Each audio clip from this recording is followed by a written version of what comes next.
Hi guys! Welcome to my YouTube channel po. New day, new video po tayo ngayon. Pag-usapan po natin syempre po ang nangyari pong release kahapon, January 29 po.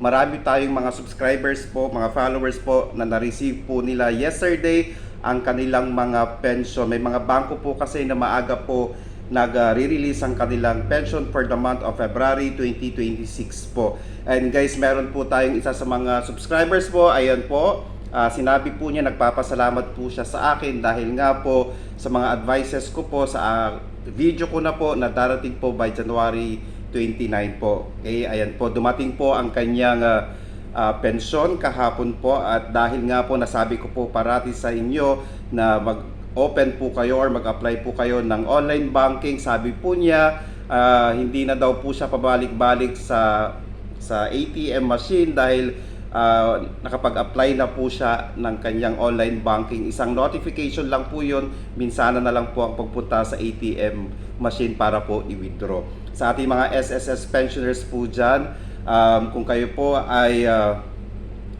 wala pa ring online banking, mas mabuti po ito para po hindi po kayo pabalik-balik sa ATM machine na yan. Ayan po,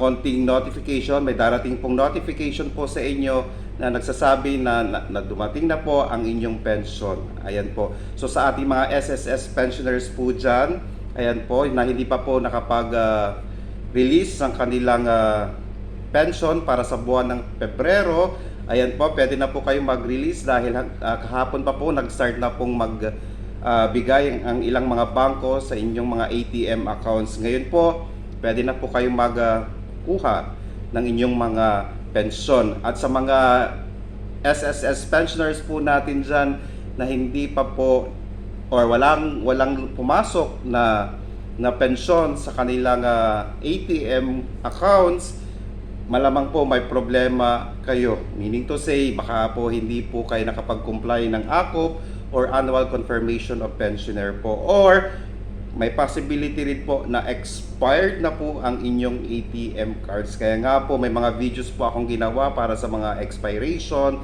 may mga videos po akong ginawa kung paano po natin malaman kung ang inyong ATM accounts or ATM card ay expired na po. Okay? Sa ating mga SSS pensioners po dyan, ayan po, congratulations po sa inyo. Gamitin po ninyo ang inyong mga pera sa tama. Ayan po.